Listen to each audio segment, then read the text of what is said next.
चक्र चिन्ह अर वर्ण जात, हर पात निहिन जह। रूप रंग अर रेख पेख, को कह न सकत के। अचल मूर्त अनुभव प्रकाश, अमित सोज कीजय। कोटि इंद्रियान, साहे साहान गिणिजय। त्रिभुवन महीप सुर नर असुर, नेत नेत बन तिरन कहत। द्वै सर्वनाम कथा कवन,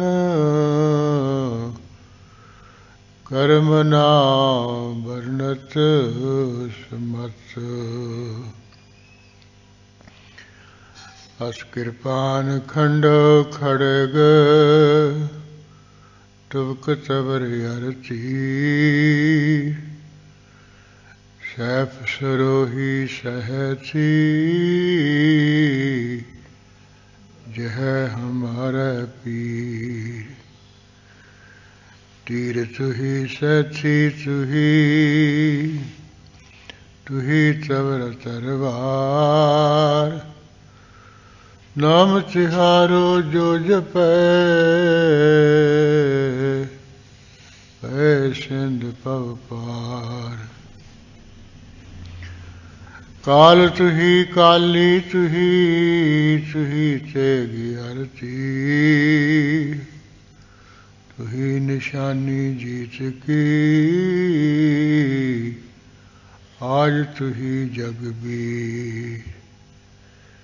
खड्ग केत में शरण तिहारी, आप हाथ दे लिहु भारी। सर्व ठौर मोह सहाई, दुष्ट दोख ते लिहु बचाई। नमस्कार श्री खड्ग को, करो सुहित चित लाय। पूर्ण करो ग्रंथ तुम करो सहाय। मुकुचर शास्त्र खट, पिंग गिरन चढ़ जाय। अंध लखै बदरो सुने, जाऊ काल कृपा कराय। कहाँ बुद्ध प्रभु तुष हमारी, बर न सकै महिमा जो तिहारी। हम न सकत करो सिवत तुम्हारी, आप लिहो तुम कथा सुधारी। हम न सकत करो सिफत तुम्हारी, आप लिहो तुम कथा सुधारी। वाहेगुरु साहिब जीओ। प्रिया छंद। दुख दंद है सुख कंद जी, नहीं बंद है जग बंद जी। नहीं वेद बाक प्रमाण है, मत भिन्न भिन्न बखान है। प्रिया छंद। दुख दंद है सुख कंद जी।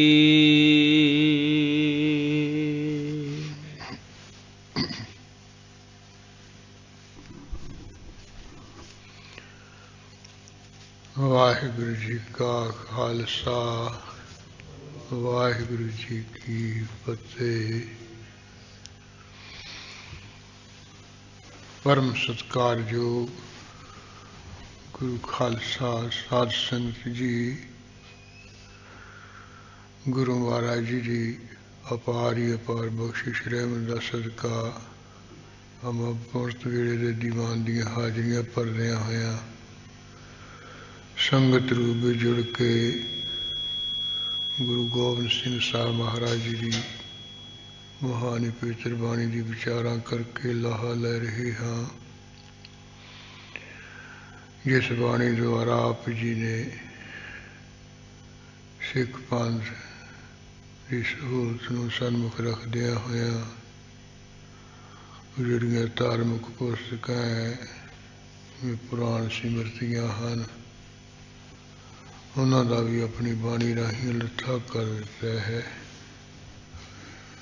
तरह तरह के जोड़े काबले छंद है वो आप जी ने अपनी बाणी विच रखे ने। ज़्यादातर जी बाणी आप जी के तरह तरह के छंदा की नहायती है। जिस तरह आप जी ने पुराणा विच विष्णु के 24 अवतार लिखे है जिहड़े 4 युगों में होने पिछे हो चुके ने, जिन्हां विचों 23 हो चुके है, 24वां अजे होना है। वही जिहड़ी वारत है व्यास जी ने भविखत पुराण दे विच लिखी है। गुरु कलगीधर जी ने उस भविखत पुराण का अपनी बाणी राही लट्ठा कर दिता है, सोहने छंदाबंदी विच कह दिता है। और जिस तरह घोर कलयुग आऊगा भयानक कलयुग आ जाऊगा उस समय के जिहड़े लोग है उन्होंने करतब उन्होंने क्रिया किहो जी होएगी, उन्होंने बोल चाल किहो जी होगी, राजे किहो जे होणगे, ऋषि मुनि जिहड़े कोई है वो किहो जे पैड़े हो जाणगे। वो सारा खोल खोल के आप जी ने बयान किया है, जिन्हां विचों आपां 59 पौड़ियां विचार रूप पूरियां कर लियां। अज अगली 60वीं पौड़ी की प्रारंभता कर रहे हाँ, जिहड़ी है प्रिया छंद विच है।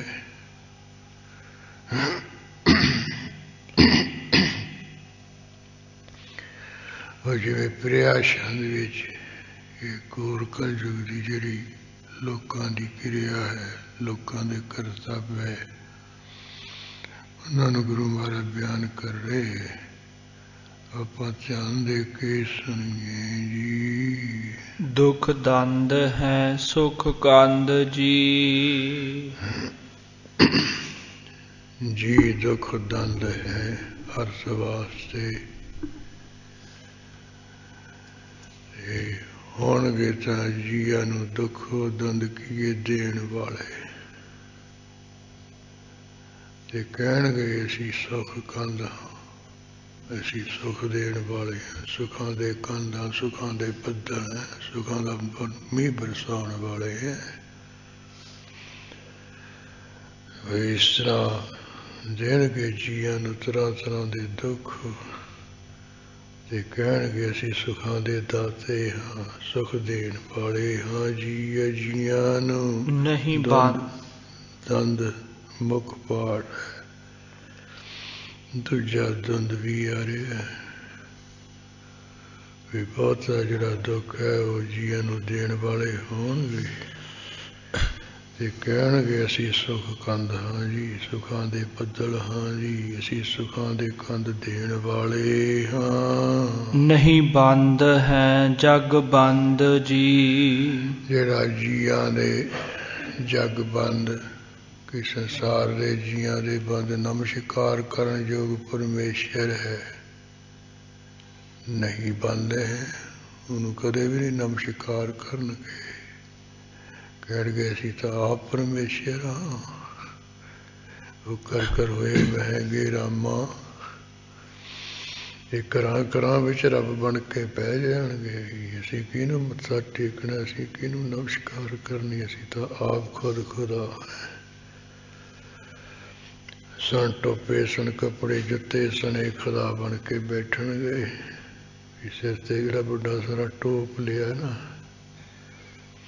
ਅੱਜ ਕੱਲ੍ਹ ਕੇ ਜਿਹੜੇ ਪਰਮ ਸੰਤ ਬੜਾ ਵੱਡਾ ਸਾਰਾ ਪਕੜ ਜਾਨੇ ਬੰਦੇ ਹੁੰਦੇ, ਲੰਮਾ ਸਾਰਾ ਗਿੱਟਿਆਂ ਤੱਕ ਝੋਲਾ ਸਿੱਟ ਲੈਂਦੇ, ਜਿਵੇਂ ਪਿਛਲੇ ਸਮੇਂ ਪਿਆ ਜਿਵੇਂ ਘੱਗਰਾ ਪਾਇਆ। ਇਸ ਤਰ੍ਹਾਂ ਦੇ ਪਖੰਡੀ ਜੇ ਲੋਕ ਹੋ ਜਾਣਗੇ, ਰੱਬ ਨੂੰ ਮੱਥਾ ਨਹੀਂ ਟੇਕਣਗੇ। ਜਿਹੜਾ ਰੱਬ ਨਮਸਕਾਰ ਕਰਨ ਯੋਗ ਹੈ, ਨਹੀਂ ਬੇਦ ਬਾਕ ਪ੍ਰਮਾਨ ਹੈ। ਜਿਹੜਾ ਕੋਈ ਵੇਦ ਦੀਆਂ ਗਿਆਨ ਦੀਆਂ ਪੁਸਤਕਾਂ, ਵੇਦ ਦਾ ਅਰਥ ਹੁੰਦਾ ਗਿਆਨ, ਵੇਦ ਦਾ ਅਰਥ ਜਾਣਨਾ ਹੁੰਦਾ ਹੈ। ਜਿਨ੍ਹਾਂ ਪੁਸਤਕਾਂ ਨਾਲ ਪਰਮੇਸ਼ਰ ਦੇ ਸੰਬੰਧ ਵਿੱਚ ਕੁਝ ਜਾਣਿਆ ਜਾਵੇ, ਸਮਝਿਆ ਜਾਵੇ ਪਰਮੇਸ਼ਰ ਕੀ ਹੈ, ਆਤਮਾ ਕੀ ਹੈ, ਪਰਮਾਤਮਾ ਕੀ ਹੈ, ਜੀਵ ਆਤਮਾ ਕੀ ਹੈ, ਅਗਿਆਨ ਕੀ ਹੈ, ਮਾਇਆ ਕੀ ਹੈ, ਵਿਦਿਆ ਕੀ ਹੈ, ਸੱਚ ਕੀ ਹੈ, ਝੂਠ ਕੀ ਹੈ, ਸਤ ਸੰਤੋਖ ਦਇਆ ਧਰਮ ਕੀ ਹਨ, ਕਾਮ ਕ੍ਰੋਧ ਲੋਭ ਮੋਹ ਹੰਕਾਰ ਕੀ ਹੈ, ਇਹਨਾਂ ਦਾ ਗਿਆਨ ਹੋਵੇ, ਇਹਨਾਂ ਦੁਆਰਾ ਜਾਣਨਾ ਹੋਵੇ। ਜਿਨ੍ਹਾਂ ਪੁਸਤਕਾਂ ਉਹਨਾਂ ਨੂੰ ਵੇਦ ਕਹਿ ਦਿੰਦੇ ਹੈ। ਵੇਦ ਕਹੋ, ਗਿਆਨਮਈ ਪੁਸਤਕ ਕਹੋ। ਸੋ ਇਸ ਤਰ੍ਹਾਂ ਜਿਹੜੇ ਕੋਈ ਵੇਦ ਵਾਕ ਹੈ, ਗਿਆਨ ਦੇ ਪੁਸਤਕਾਂ ਦੇ ਬਚਨ ਹੈ, ਜੋ ਲੋਕਾਂ ਵਿੱਚ ਧਾਰਮਿਕ ਲੋਕਾਂ ਵਿੱਚ ਪ੍ਰਮਾਣਿਕ ਹੈ, ਮੰਨਣੇ ਯੋਗ ਹੈ, ਵੀ ਇਹ ਯਥਾਰਥ ਹੈ, ਉਹਨਾਂ ਨੂੰ ਵੀ ਕਹਿੰਦੇ, ਪਰ ਵਿਸ਼ੇਸ਼ ਕਰਕੇ ਨਹੀਂ ਮੰਨਣਗੇ।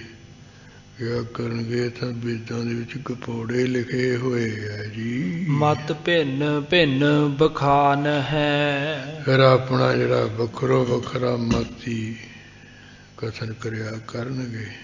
ਜੇ ਕਹੂਗੇ ਮੈਂ ਤਾਂ ਆਹ ਮਤ ਦਾ ਧਾਰਨੀ ਹੈ, ਦੂਜਾ ਕੋਈ ਨਹੀਂ ਇਹ ਮੈਂ ਇਹ ਮਤ ਦਾ ਧਾਰਨੀ ਨਹੀਂ, ਮੈਂ ਤਾਂ ਆਹ ਮਤ ਦਾ ਧਾਰਨੀ ਹੈ, ਮੈਂ ਤਾਂ ਇਸ ਮਤ ਨੂੰ ਮੰਨਦਾ। ਇਹ ਮੇਰੀ ਅਕਲ ਮਤ ਦਾ, ਮੇਰੀ ਬੁੱਧ ਦਾ ਹੀ ਮਤ ਬਣਾਇਆ ਹੋਇਆ ਹੈ। ਇਹਦੇ ਨਿਯਮ ਵੀ ਮੇਰੀ ਅਕਲ ਬੁੱਧ ਦੇ ਹੈ।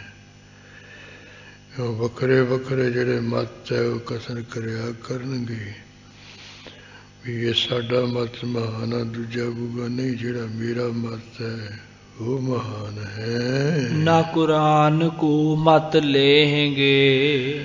ਜਿਹੜੀਆਂ ਮੁਸਲਮਾਨਾਂ ਦੀਆਂ ਕਿਤਾਬਾਂ, ਜਿਨ੍ਹਾਂ ਵਿੱਚੋਂ ਮੁੱਖ ਕੁਰਾਨ ਮਜੀਦ ਹੈ, ਜੋ 30 ਐਤਾਂ ਵਾਲਾ, 30 ਕਹਾਣੀਆਂ ਵਾਲਾ ਹੈ।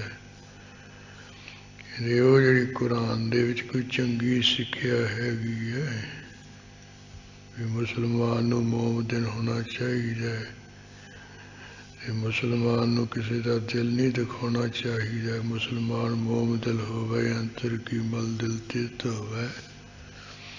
ਜਿਵੇਂ ਗੁਰੂ ਨਾਨਕ ਸਾਹਿਬ ਜੀ ਨੇ ਕਿਹਾ ਵੀ ਜਿਹੜਾ ਮੁਸਲਮਾਨ ਉਹ ਹੁੰਦਾ ਜਿਹੜਾ ਨਰਮ ਦਿਲ ਹੋਵੇ। ਇਸ ਤਰ੍ਹਾਂ ਜਿਹੜਾ ਕੁਰਾਨ ਦੇ ਵਿੱਚ ਕੋਈ ਚੰਗੀ ਸਿੱਖਿਆ ਦਾ ਇੱਕ ਬਚਨ ਲਿਖੇ ਹੈ, ਉਹ ਸਿੱਖਿਆ ਨੂੰ ਨਹੀਂ ਲੈਣਗੇ, ਨਹੀਂ ਸਿੱਖਿਆ ਮੰਨਣਗੇ। ਨਾ ਪੁਰਾਨ ਦੇਖਣ ਦੇਹਗੇ। ਇਹੋ ਜਿਹੇ ਰਾਜੇ ਤੇ ਉਸ ਸਮੇਂ ਦੇ ਲੋਕ ਹੋ ਜਾਣਗੇ ਵੀ ਆਪ ਤਾਂ ਨਾ ਕੁਰਾਨ ਦੇਖਣਾ ਨਾ ਪੁਰਾਣ ਦੇਖਣਾ ਹੈ, ਤੇ ਜੇ ਕੋਈ ਹੋਰ ਦੇਖਣ ਦੀ ਕੋਸ਼ਿਸ਼ ਕਰੂ ਵੀ ਚਲੋ ਮੈਂ ਹੀ ਪੁਰਾਣਾ ਵਿੱਚ ਕੀ ਲਿਖਿਆ ਹੋਇਆ ਹੈ, ਕਹਿੰਦੇ ਉਹਨੂੰ ਵੀ ਦੇਖਣ ਨਹੀਂ ਦੇਣਗੇ, ਯਾਨੀ ਉਹਨੂੰ ਪੜ੍ਹਨ ਨਹੀਂ ਦੇਣਗੇ।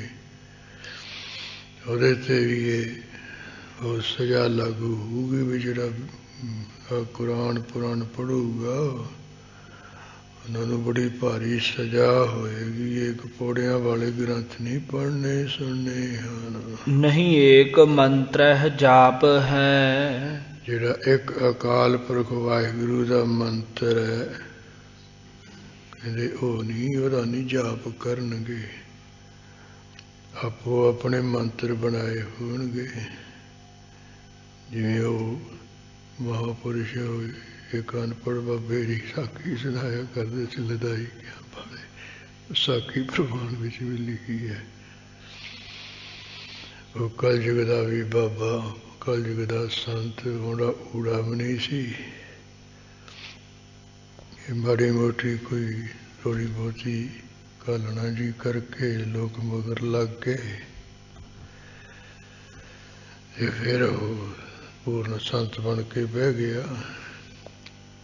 ਜੋ ਉਹਨਾਂ ਲੋਕਾਂ ਨੂੰ ਮਗਰ ਲੱਗਿਆ ਦੇਖ ਦੇਖ ਕੇ ਫਿਰ ਕੋਈ ਰਾਜਾ ਆ ਗਿਆ, ਰਾਣੀਆਂ ਸਹਿਤ ਵਜ਼ੀਰ ਵੀ ਆ ਗਏ। ਉਹਨੇ ਵੀ ਮੱਥਾ ਟੇਕ ਕੇ ਕਿਹਾ ਜੀ ਮੈਨੂੰ ਕੋਈ ਮੰਤਰ ਦਿਓ, ਉਪਦੇਸ਼ ਦਿਓ। ਉਹਨੇ ਕਿਸੇ ਤੋਂ ਸੁਣਿਆ ਸੁਣਾਇਆ ਸੀ ਵੀ ਪਹਿਲਾ ਸੋਹੂ ਮੰਤਰ ਹੁੰਦਾ ਸੀ, ਸਿੱਧਨਾਥ ਜਪਦੇ ਹੁੰਦੇ ਸੀ, ਸੋਹੂ ਸੋਹੂ ਜਪਾਉਂਦੇ ਸੀ। ਤੇ ਉਹ ਰਾਜੇ ਨੂੰ ਕਹਿੰਦਾ ਵੀ ਸੋਹੂ ਸੋਹੂ ਜਪਿਆ ਕਰ। ਰਾਜਾ ਸਿਆਣਾ ਸੀ, ਪੜ੍ਹਿਆ ਲਿਖਿਆ ਸੀ, ਕਹਿਣ ਲੱਗਾ ਮਹਾਂਪੁਰਖੋ ਇਹ ਸੋਹੂ ਦੀ ਅਰਥ ਕੀ ਹੈ, ਇਹਦੇ ਕੀ ਹੈ? ਉਹ ਵਿਚਾਰਾ ਅਨਪੜ੍ਹ ਫਿਰ ਕਹਿੰਦਾ ਵੀ ਰਾਜਨ ਅਰਥ ਤਾਂ ਇਹਦੇ ਬਹੁਤ ਗੰਭੀਰ ਹੈ। ਆ ਜਿਹੜੇ ਪੜ੍ਹੇ ਲਿਖੇ ਤਰ੍ਹਾਂ ਤਰ੍ਹਾਂ ਦੇ ਅਰਥ ਕਰਦੇ ਹੈ, ਕੋਈ ਸੋਹੂ ਦਾ ਕਿਵੇਂ ਅਰਥ ਕਰਦਾ, ਕੋਈ ਕਿਵੇਂ ਕਰਦਾ ਹੈ। ਪਰ ਜਿਹੜੇ ਮਹਾਂਪੁਰਸ਼ਾਂ ਦੇ ਅਨੁਭਵੀ ਅਰਥ ਹੁੰਦੇ, ਮੈਂ ਤੈਨੂੰ ਅਨੁਭਵੀ ਅਰਥ ਦੱਸ ਦਿੰਦਾ। ਜਿਹੜੇ ਆ ਪੜ੍ਹੇ ਲਿਖੇ ਪੰਡਿਤ ਲੋਕ ਹੈ, ਇਹਨਾਂ ਦੇ ਅਰਥ ਉਹ ਠੀਕ ਨਹੀਂ ਹੈ। ਕਹਿੰਦੇ ਮਹਾਰਾਜ ਫਿਰ ਅਨੁਭਵੀ ਅਰਥ ਹੀ ਦੱਸੋ, ਆਪਾਂ ਇਹ ਵੇਦਾਂ ਕਿਤਾਬਾਂ ਦੇ ਪੜ੍ਹਿਆ ਹੋਇਆ ਦੇ ਪੰਡਤਾਂ ਦੇ ਅਰਥਾਂ ਤੋਂ ਕੀ ਲੈਣਾ ਹੈ। ਕਹਿੰਦਾ ਅਨੁਭਵੀ ਅਰਥ ਇਹ ਹੈ, ਸਹੀ ਅਰਥ ਇਹ ਹੈ ਵੀ ਇੱਕ ਬੁੱਢੀ ਮਾਈ ਉੱਚੇ ਪਹਾੜ ਤੇ ਬੈਠੀ ਹੋਈ, ਲਾਲ ਰੰਗ ਦੇ ਫੁਲਕਾਰੀ ਉੱਤੇ ਲੈ ਕੇ, ਨਾਲੇ ਤਾਂ ਛੋਲੇ ਚਬਰੀ ਹੈ, ਨਾਲੇ ਚਰਖਾ ਕੱਤਦੀ ਹੈ। ਇਹ ਸੋਹੂ ਦੇ ਅਰਥ ਹੈ, ਇਹ ਅਨੁਭਵੀ ਅਰਥ ਹੈ। ਇਹ ਜਿਹੜੇ ਕੋਈ ਪੰਡਤ ਹੈ ਪੜ੍ਹੇ ਲਿਖੇ, ਉਹ ਉਹਨਾਂ ਨੂੰ ਨਹੀਂ ਆਉਂਦੇ, ਕਿਉਂਕਿ ਉਹਨਾਂ ਨੂੰ ਅਨੁਭਵ ਨਹੀਂ ਨਾ ਹੈਗਾ। ਉਹਨਾਂ ਦੇ ਅਰਥਾਂ ਨੂੰ ਨਹੀਂ ਮੰਨਣਾ ਹੈ। ਇਹ ਹੈ ਅਸਲੀ, ਇਹ ਕਿਸੇ ਨੂੰ ਦੱਸਣੇ ਵੀ ਨਹੀਂ ਅਰਥ, ਤੇ ਨਾ ਇਹ ਜਿਹੜਾ ਤੈਨੂੰ ਸੋਹੂ ਸੋਹੂ ਦਾ ਉਪਦੇਸ਼ ਦਿੱਤਾ, ਨਾ ਇਹ ਕਹਿੰਦੇ ਦਿਲਾਉਣਾ ਹੈ। ਤੇ ਉਹਨੇ ਸੱਚ ਬਚਨ ਕਹਿ ਦਿੱਤਾ। ਹੋਰਨਾਂ ਨੇ ਕਿਹਾ ਜੀ ਮਹਾਰਾਜ ਰਾਜੇ ਨੂੰ ਉਪਦੇਸ਼ ਦਿੱਤਾ, ਸਾਨੂੰ ਵੀ ਦਿਓ। ਤੇ ਉਹਨਾਂ ਨੂੰ ਵੀ ਕਹਿ ਦਿੱਤਾ। ਇੱਕ ਬਜ਼ੁਰਗ ਮਾਤਾ ਸੀ, ਉਹ ਬੜੀ ਸੇਵਾ ਕਰਦੀ ਸੀ ਨੇੜੇ ਰਹਿ ਕੇ। ਉਹਨੇ ਵੀ ਕਿਤੇ ਕਿਹਾ ਮਹਾਰਾਜ ਮੈਨੂੰ ਵੀ ਉਪਦੇਸ਼ ਦੇ ਦਿੱਤੇ। ਉਹਦੇ ਸੇ ਵੇਖ ਕੇ ਉਹਨਾਂ ਨੇ ਕਹਿ ਦਿੱਤਾ ਵੀ ਤੂੰ ਵੀ ਸੋਹੂ ਸੋਹੂ ਜਪਿਆ ਕਰ। ਉਹ ਮਾਤਾ ਨੇ ਵੀ ਕਿਹਾ ਮਹਾਰਾਜ ਇਹਦੇ ਅਰਥ ਵੀ ਮੈਨੂੰ ਦੱਸ ਦਿਓ।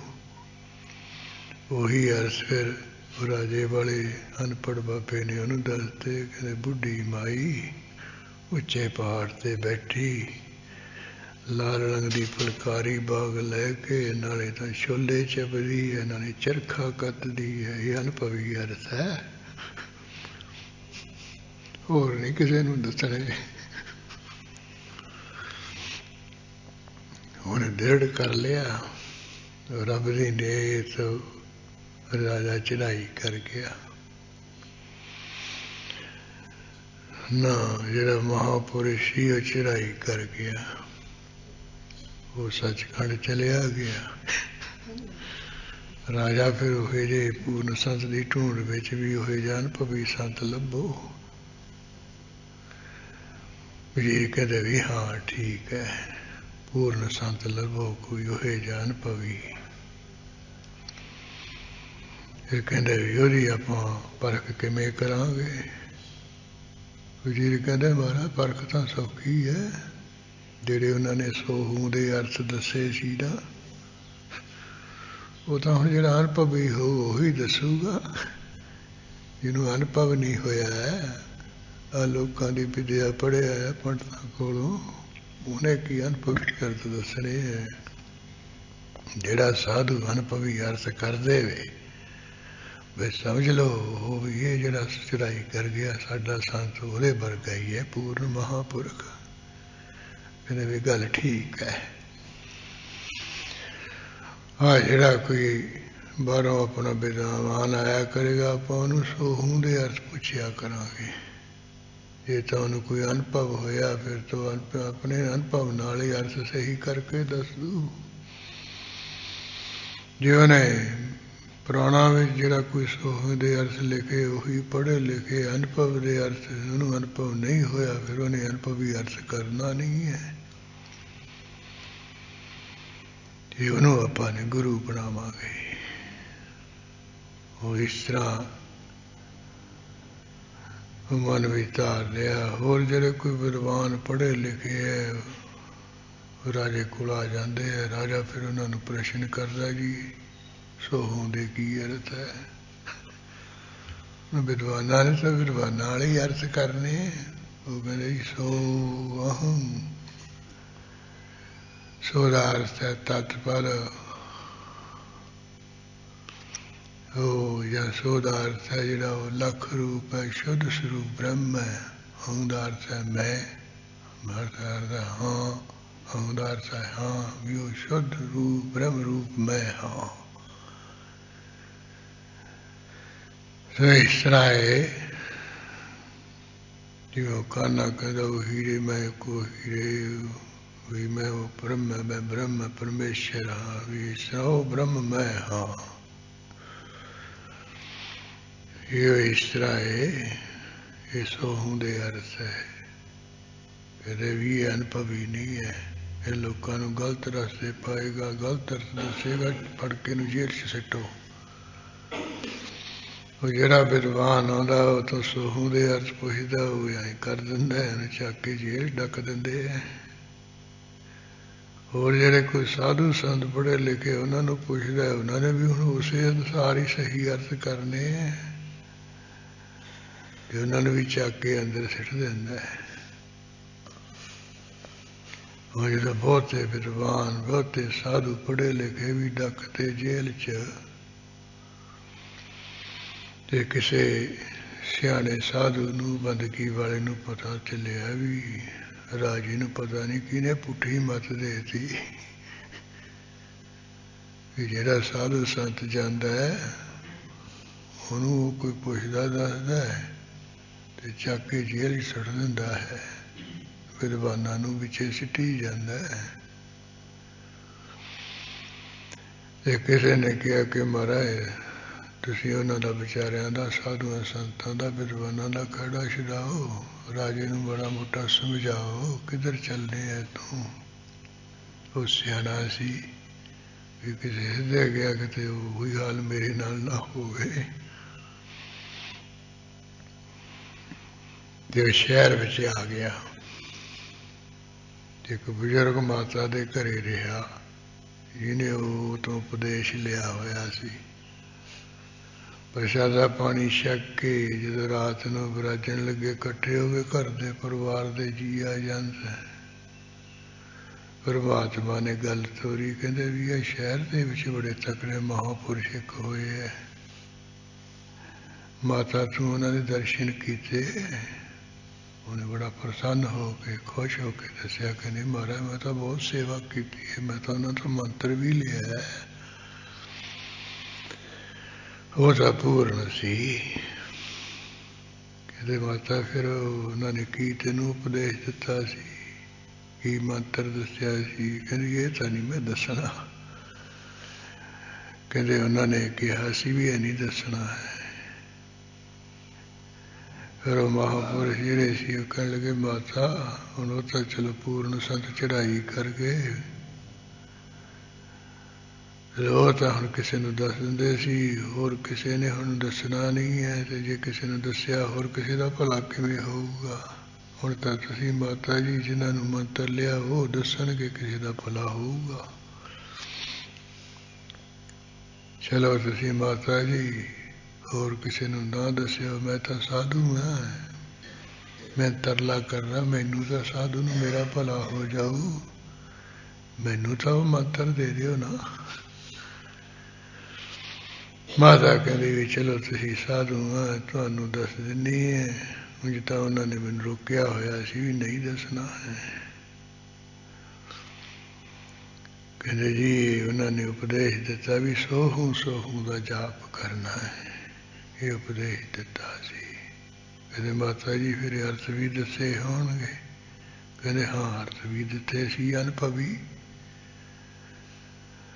ਇਹ ਕਿਹੜੇ ਅਨੁਭਵ ਅਰਥ ਸੀ? ਕਹਿੰਦੇ ਆਹ ਦੱਸੇ ਸੀ ਵੀ ਇੱਕ ਬੁੱਢੀ ਮਾਈ ਪਹਾੜ ਉੱਚੇ ਤੇ ਬੈਠੀ, ਲਾਲ ਰੰਗ ਦੀ ਫੁਲਕਾਰੀ ਬਾਗ ਲੈ ਕੇ ਸਿਰ ਤੇ, ਨਾਲੇ ਤਾਂ ਛੋਲੇ ਛਪਦੀ ਨਾਲੇ ਚਰਖਾ ਕੱਤਦੀ ਹੈ।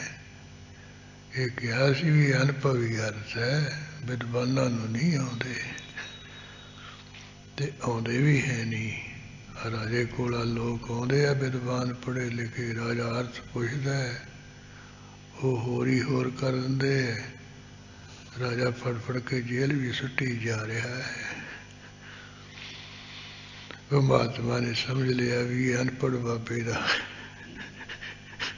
ਕਲਯੁਗੀ ਬਾਬੇ ਦਾ ਚੱਕਰ ਪਾਇਆ। ਇਸੇ ਤਰ੍ਹਾਂ ਉਹ ਰਾਜੇ ਦੇ ਕੋਲ ਜਦੋਂ ਚਲਿਆ ਗਿਆ, ਰਾਜੇ ਨੇ ਬੜਾ ਸਤਿਕਾਰ ਕੀਤਾ ਉਹ ਮਹਾਂਪੁਰਖ ਦਾ। ਫਿਰ ਉਸ ਤੋਂ ਬਾਅਦ ਕਹਿਣ ਲੱਗਿਆ ਮਹਾਰਾਜ ਇੱਥੇ ਬਹੁਤ ਮਹਾਂਪੁਰਸ਼ ਆਏ ਹੈ, ਬੜੇ ਵਿਦਵਾਨ ਵੀ ਆਏ ਹੈ, ਪਰ ਜਿਨ੍ਹਾਂ ਮਹਾਂਪੁਰਸ਼ਾਂ ਤੋਂ ਮੈਂ ਉਪਦੇਸ਼ ਲਿਆ ਉਹ ਅਨੁਭਵੀ ਸੰਤ ਸੀ। ਇਹ ਜਿੰਨੇ ਆਏ ਅਨੁਭਵੀ ਇਹਨਾਂ ਵਿੱਚੋਂ ਕੋਈ ਨਹੀਂ ਹੈਗਾ, ਸਾਰੇ ਹੀ ਹੈ। ਇਹਨਾਂ ਨੂੰ ਤਾਂ ਸੋਹੂ ਦੇ ਅਰਥ ਹੀ ਨਹੀਂ ਆਉਂਦੇ, ਹੋਰ ਹੋਰ ਹੀ ਅਰਥ ਕਰੀ ਜਾਂਦੇ। ਤੇ ਉਹ ਮਹਾਂਪੁਰਖ ਕਹਿਣ ਲੱਗੇ ਰਾਜਨ ਜਿਹੜਾ ਸੋਹੂ ਦਾ ਅਰਥ ਤੈਨੂੰ ਕਿਵੇਂ ਦੱਸਿਆ? ਕਹਿੰਦਾ ਜੀ ਇਹ ਨਹੀਂ ਦੱਸਣਾ। ਕਹਿੰਦੇ ਵੀ ਚਲੋ ਹੋਰ ਤੂੰ ਭਾਵੇਂ ਨਹੀਂ ਕਿਸੇ ਨੂੰ ਨਾ ਦੱਸੇ ਤੇ ਮੈਨੂੰ ਤਾਂ ਦੱਸ ਹੀ ਦੇ, ਮੇਰਾ ਭਲਾ ਹੋ ਜਾਊ। ਫਿਰ ਉਹਨੂੰ ਦੱਸਤਾ। ਕਹਿੰਦਾ ਜੀ ਉਹਨਾਂ ਨੇ ਅਰਥ ਦੱਸਿਆ ਸੀ, ਨਾਲ ਕਿਹਾ ਸੀ ਵੀ ਅਨੁਭਵੀ ਅਰਥ ਹੈ ਵੀ ਅਨੁਭਵੀ ਅਰਥ ਹੀ ਹੈ। ਹੁਣ ਤੱਕ ਜਿੰਨੇ ਸਾਧੂ ਸੰਤ ਵਿਦਵਾਨ ਆਏ ਕਿਸੇ ਨੇ ਅਰਥ ਨਹੀਂ ਕੀਤਾ ਹੈ, ਸਭ ਮੈਂ ਜੇਲ੍ਹ ਵਿੱਚ ਸੁੱਟੇ ਹੋਏ ਆ ਵੀ ਲੋਕਾਂ ਨੂੰ ਇਹ ਗਲਤ ਅਰਥ ਦੱਸ ਕੇ ਗਲਤ ਰਸਤੇ ਪਾਉਣਗੇ। ਮਹਾਂਪੁਰਸ਼ ਸਮਝ ਗਏ ਵੀ ਇਹ ਅਨਪੜ੍ਹ ਬਾਬੇ ਦਾ ਕਲਯੁਗੀ ਬਾਬੇ ਦਾ ਪੋੜਾ ਪਾਇਆ ਹੋਇਆ ਹੈ। ਹੁਣ ਕਿਵੇਂ ਰਾਜੇ ਨੂੰ ਸਮਝਾਇਆ ਜਾਏ, ਕਿਵੇਂ ਉਹ ਸਾਧੂਆਂ ਸੰਤਾਂ ਦਾ ਖਹਿੜਾ ਛਡਾਇਆ ਜਾਏ। ਕੁਝ ਦਿਨ ਰਹਿ ਗਏ, ਫਿਰ ਰਾਜੇ ਨੂੰ ਕਹਿਣ ਲੱਗੇ ਵੀ ਤੂੰ ਸੰਸਕ੍ਰਿਤ ਪੜ੍ਹ ਲਾ। ਕਹਿੰਦਾ ਮਾਰੇ ਪੜ੍ਹਾ ਦਿਓ ਮੈਨੂੰ। ਉਹ ਪਹਿਲਾਂ 52 ਅੱਖਰ ਜਿਹੜੇ ਸੰਸਕ੍ਰਿਤ ਦੇ ਉਹ ਲਿਖਾ ਕੇ ਪੜ੍ਹਾ ਤੇ ਸਿਖਾ ਦਿੱਤੇ। ਫਿਰ ਉਸ ਤੋਂ ਬਾਅਦ ਜਦੋਂ ਸ਼ੁਰੂ ਕਰਨ ਲੱਗੇ ਨਾ ਸੰਸਕ੍ਰਿਤ ਦੀ ਵਿਦਿਆ, ਫਿਰ ਉੱਥੇ ਹੁਣ ਸਾਰੇ ਉਹ ਜਿਹੜੇ ਕੋਈ ਸੰਸਕ੍ਰਿਤ ਤੋਂ ਜਿਹੜੇ ਕੋਈ ਪਦ ਛੇਦ ਕਰਨੇ ਹੈ, 99-92 ਕਰਨੇ ਹੈ ਸ਼ਲੋਕਾਂ ਦਾ, ਫਿਰ ਅਰਥ ਕਰਨੇ, ਉਹ ਸਾਰਾ ਉਹਨੂੰ ਸਿਖਾਇਆ ਸੀ ਰਾਜੇ ਨੂੰ। ਇਹ ਕਹਿੰਦੇ ਜੀ ਅੱਜ ਹੁਣ ਸ਼ੁਰੂ ਕਰੋ। ਉਹਨਾਂ ਨੇ ਉਹ ਉੱਪਰ ਗ੍ਰੰਥ ਤੇ ਲਿਖਿਆ ਸੀ ਸੋਹੰ ਸੋਹੰ ਨਵੈ। ਤੇ ਰਾਜੇ ਨੂੰ ਕਹਿੰਦੇ ਵੀ ਹੁਣ ਤੂੰ ਇਹ ਸੰਧੀ ਕੱਢ ਕੇ ਪਰ ਛੇਦ ਕਰਕੇ ਸੋਹੂ ਦੇ ਅਰਥ ਪਹਿਲਾਂ ਸਾਨੂੰ ਸੁਣਾ। ਉਹ ਫਿਰ ਉਵੇਂ ਜਿਵੇਂ ਵਿਦਵਾਨ ਕਰਦੇ ਹੁੰਦੇ ਉਵੇਂ ਕਰੇ ਰਾਜਾ। ਤੇ ਮਹਾਂਪੁਰਸ਼ ਕਹਿੰਦੇ ਵੀ ਨਹੀਂ, ਇਹ ਨਹੀਂ ਅਰਥ ਇਹਦੇ ਅਰਥ ਤਾਂ ਇਹ ਨੇ ਬੁੱਢੀ ਮਾਈ ਪਹਾੜ ਤੇ ਬੈਠੀ ਲਾਲ ਰੰਗ ਦੀ ਫੁਲਕਾਰੀ ਲੈ ਕੇ ਛੋਲੇ ਚਬਰੀ ਚਰਖਾ ਕਰਦੀ ਹੈ, ਸੋਹਣ ਦੇ ਅਰਥ ਹੈ। ਕਹਿਣ ਲੱਗਾ ਜੀ ਇਹ ਤੇ ਮਹਾਮੂਰਖਾਂ ਦੇ ਅਰਥ ਹੈ, ਇਹ ਅਨਪੜ੍ਹਾਂ ਦੇ ਅਰਥ ਹੈ, ਇਹ ਤਾਂ ਨਹੀਂ। ਇਹ ਪਰਸ਼ੇ ਤਾਂ ਸੋ ਉਹ ਬ੍ਰਹਮ ਸ਼ੁੱਧ ਰੂ ਉਹ ਮੈਂ ਹਾਂ, ਸ਼ੁੱਧ ਅਰਥ ਤਾਂ ਇਹ ਹੈ। ਪਰਸ਼ੇ ਸੰਧੀ ਕੱਢ ਕੇ ਕਹਿੰਦੇ ਫਿਰ ਜੇ ਸੋਹੂ ਦੇ ਅਰਥ ਇਹ ਹੈ ਤੇ ਅੱਜ ਬਾਕੀ ਵੀ ਇਹੀ ਕਰਦੇ ਸੀ, ਇਹਨਾਂ ਨੂੰ ਕਿਉਂ ਡੱਕਿਆ ਸੀ ਅਰਥ? ਫਿਰ ਕਹਿੰਦਾ ਜੀ ਅਨਪੜ੍ਹ ਬਾਬੇ ਨੇ ਪਾਤਾ, ਨੇ ਪੁਆੜਾ ਪਾਇਆ। ਇਸ ਕਰਕੇ ਕਲਯੁਗ ਵਿੱਚ ਵੀ ਇਹੋ ਜਿਹੇ ਹੋਣਗੇ, ਜਦੋਂ ਘੋਰ ਉਹਦਾ ਊੜਾ ਨਹੀਂ ਹੋਊਗਾ, ਇਹੋ ਜਿਹੇ ਅਰਥ ਕਰਕੇ ਸੁਣਾਇਆ ਕਰਨਗੇ। ਉਹ ਮਹਾਰਾਜ ਕਹਿੰਦੇ ਹਨ ਨਾ ਪੁਰਾਨ ਦੇਖਣ ਦੇਹਗੇ। ਇਸ ਤਰ੍ਹਾਂ ਜਿਹੜਾ ਕੋਈ ਕੁਰਾਨ ਦੇ ਵਿੱਚ ਕੀ ਲਿਖਿਆ, ਪੁਰਾਣ ਵਿੱਚ ਕੀ ਲਿਖਿਆ, ਉਹ ਨਹੀਂ ਦੇਖਣ ਦੇਣਗੇ, ਪੜ੍ਹਨ ਨਹੀਂ ਦੇਣਗੇ, ਆਪਣੇ ਹੀ ਪੰਥ ਚਲਾਉਣਗੇ। ਨਹੀਂ ਏਕ ਮੰਤਰ ਜਾਪ ਹੈ। ਓੰਕਾਰ ਜਿਹੜਾ ਸਾਰਿਆਂ ਦਾ ਪ੍ਰਕਾਸ਼, ਉਹਦਾ ਮੰਤਰ ਦਾ ਜਾਪ ਨਹੀਂ ਕਰਨਗੇ। ਦਿਨ ਦ્વੈਕ ਥਾਪਨ ਥਾਪ ਹੈ। ਦੋ ਕੁ ਦਿਨ ਕਿਸੇ ਯੋਗ ਜਿਹੜਾ ਕੋਈ ਵਿਅਕਤੀ ਉਹਨੂੰ ਥਾਪ ਲੈਣਗੇ, ਉਹਨੂੰ ਇੱਜ਼ਤ ਕਰ ਲੈਣਗੇ। ਇੱਕ ਦਿਨ ਉਹਨੂੰ ਚਿੱਤਰ ਮਾਰ ਕੇ ਬਦਨਾਮ ਕਰਕੇ ਕੱਢ ਦਿਆ ਕਰਨਗੇ ਵੀ ਇਹ ਨਹੀਂ ਯੋਗ। ਦੋ ਕੁ ਦਿਨ ਕਹਿੰਦੇ ਜਿਹੜਾ ਕੋਈ ਕਾਇਮ ਕਰ ਲਿਆ ਕਰਨਗੇ, ਥਾਪ ਦਿਆ ਕਰਨਗੇ। ਚੌਥੇ ਪੰਜਵੇਂ ਦਿਨ ਉਹਦਾ ਪਰਦਾ ਫਾਸ ਕਰ ਦਿਆ ਕਰਨਗੇ ਵੀ ਇਹ ਤਾਂ ਐਵੇਂ ਹੀ ਹੈ ਪਖੰਡੀ। ਗਾਹਾ ਛੰਦ ਦੂਜਾ ਕ੍ਰਿਯਤੰ ਪਾਪਣੋ ਕਰਮੰ। ਇੱਕ ਗਾਹਾ ਛੰਦ ਹੁੰਦਾ, ਇੱਕ ਗਾਹਾ ਦੂਜਾ ਛੰਦ ਹੁੰਦਾ।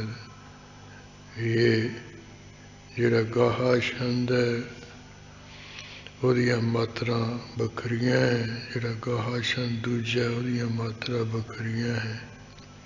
ਜਿਹੜਾ ਗਾਹਾ ਛੰਦ ਹੁੰਦਾ ਉਹਦੀਆਂ ਪਹਿਲੇ ਦੀਆਂ 12 ਮਾਤਰਾ ਹੁੰਦੀਆਂ ਹਨ, ਦੂਸਰੀ ਜਿਹੜੀ ਹੈ ਉਹਦੀਆਂ 18 ਮਾਤਰਾ ਹੁੰਦੀਆਂ। ਤੀਸਰਾ ਜਿਹੜਾ ਤੁਕਾਂਤ ਹੁੰਦਾ, ਤੀਰੇ ਚਰਨ ਹੁੰਦਾ, ਉਹਦੀਆਂ ਫੇਰ 12 ਹੁੰਦੀਆਂ। ਜਿਹੜਾ ਚੌਥਾ ਚਰਨ ਹੁੰਦਾ ਉਹਦੀਆਂ ਹੁੰਦੀਆਂ 15। ਜਿਹੜਾ ਇਹ ਜਿਹੜੀਆਂ ਪਹਿਲੀਆਂ 12 ਹੋਣ, ਦੂਜੀ ਦੀਆਂ 18 ਹੋਣ, ਤੀਸਰੀ ਦੀਆਂ ਫੇਰ 12 ਹੋਣ, ਚੌਥੇ ਦੀਆਂ 15 ਹੋਣ ਮਾਤਰਾ, ਉਹਨੂੰ ਕਹਿੰਦੇ ਗਾਹਾ ਛੰਦ। ਇੱਕ ਹੁੰਦਾ ਗਾਹਾ ਛੰਦ